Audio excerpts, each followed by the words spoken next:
I distinctly remember one of my first conversations with Mrs. Karmali. We were all worried about how our kids would settle in after this pandemic.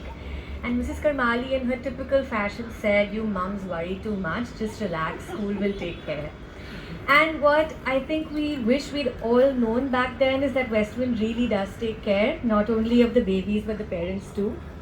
We really took for granted how we could send our kids to school without any doubt that they would be just fine. And look at them today. Who would have thought 2 years ago that these COVID babies would grow into happy, independent kids ready to take on big school? So I'm sure we're all relieved that the craziness that is the big school application process is over. But that's bittersweet because it means that we won't be greeted anymore by Vaibhav Bhai, Samir Bhai, and all the Didis smiling faces. We won't be able to chat with our teachers with the comforting degree of familiarity. We won't see the classrooms dressed with smiles and paintings, or we won't witness Mrs. Karmali exchanging gossip with the babies in a Monday morning.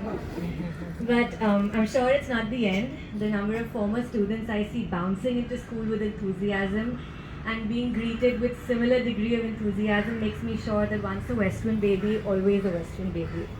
So thank you, Westwind, our dearest Mrs. Karmali, our teachers, for loving our children like we would, for keeping them safe, for the lollipops, the biscuits, the affectionate hugs, the laughter, the empathy you met our anxious tears with, the music and the madness. We and our babies are so grateful for it.